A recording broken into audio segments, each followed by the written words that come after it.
மத்தவங்களோட நம்மள கம்பேர் பண்றது சாதாரண விஷயம் அப்படின்னு சொல்லி பல பேர் நினைச்சிட்டு இருக்காங்க. ஆனா வரலாற்றை கொஞ்சம் பாருங்களேன். காபில் ஹாபிலோட தன்னை ஒப்பிட்டான், அவன் கொலைகாரன் ஆனான். இப்லீஸ் ஆதம் அலைஹிஸ்ஸலாம் அவர்களோட தன்னை ஒப்பிட்டான், அவன் ஷைத்தான் ஆனான். யூசுப் அலைஹிஸ்ஸலாம் அவர்களோட சகோதரர்கள் தங்களோட அவர்களை ஒப்பிட்டாங்க, அவங்கள தூக்கி கிணத்துல தள்ளிவிட்டாங்க. ஒருத்தரோட நம்மள கம்பேர் பண்றது மன அமைதியை மட்டும் கெடுக்காது, நம்ம இதயத்தையே அழிச்சிடும். இன்னைக்கு மக்கள்ல பல பேர் எல்லாரையும் பார்த்து நினைக்கிறாங்க, அவன்கிட்ட எல்லாமே இருக்கு என்கிட்ட எதுவுமே இல்ல, அவன் ஜெயிச்சுக்கிட்டே இருக்கான் நான் தோத்துக்கிட்டே இருக்கேன் அப்படின்லாம் சொல்லி. ஆனா அல்லாஹ் உங்களோட வாழ்க்கையை மத்தவங்களோட வாழ்க்கை மாதிரி உருவாக்கல.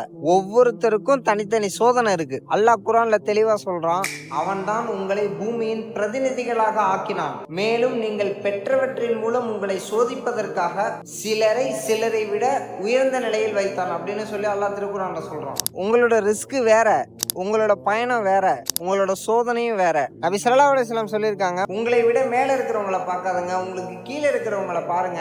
அப்படி செய்யறது அல்லாஹ் உங்களுக்கு வழங்கிய அருளை அற்பமா நினைக்காம இருக்கிறதுக்கு உதவும் அப்படின்னு சொல்லி நபி ஸல்லல்லாஹு அலைஹி வஸல்லம் சொல்லியிருக்காங்க. அதனால கம்பேர் பண்றதை நிப்பாட்டுவோம், அல்லாஹ்வுக்கு நன்றி செலுத்த ஆரம்பிப்போம். ஏன்னா இதயத்துல நன்றி உணர்வு வந்துருச்சுன்னா பொறாம வெளியே போயிடும். இன்ஷா அல்லாஹ் நாளைக்கு பார்ப்போம். அஸ்ஸலாமு அலைக்கும்.